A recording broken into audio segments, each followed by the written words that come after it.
नमस्कार मंडळी. तर आज ज्यावरती मी कविता सादर करणार आहे तो मुळातच विषय असा आहे की त्या विषयावरती आपल्या समाजात प्रखरतेने बोललंच जात नाही, आणि तो विषय म्हणजे मासिक पाळी.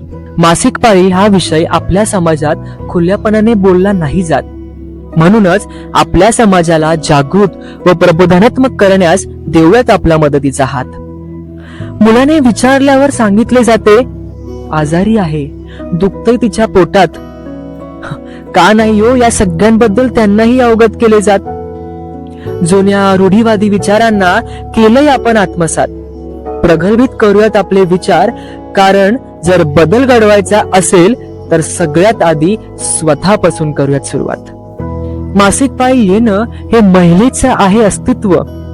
त्या दिवसात त्यांची काळजी घेणं हे आहे आपलं दायित्व. 5-6 दिवस त्यांना आराम करायला लावूया. 5-6 दिवस त्यांना आराम करायला लावूया. अहो चालतंय की काही दिवस सगळी कामं आपण करूया. त्या निमित्ताने निदान स्वयंपाकघरात आपलं पाऊल तरी पडेल. अहो त्या निमित्ताने निदान स्वयंपाकघरात आपलं पाऊल तरी पडेल.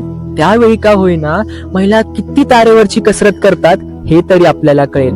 त्यावेळी का होईना महिला किती तारेवरची कसरत करतात हे तरी आपल्याला कळेल.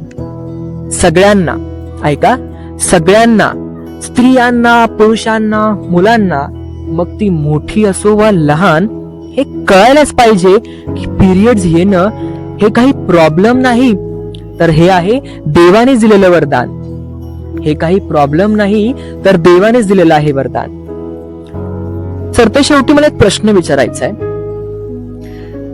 देवानेच निर्माण केलंय ना हो महिलेला, देवानेच निर्माण केलंय ना हो महिलेला, मग का तो म्हणेन की पिरियड झाल्यावर स्पर्श नको करू मला? मग का तो म्हणेन की पिरियड झाल्यावरती स्पर्श नको करू मला?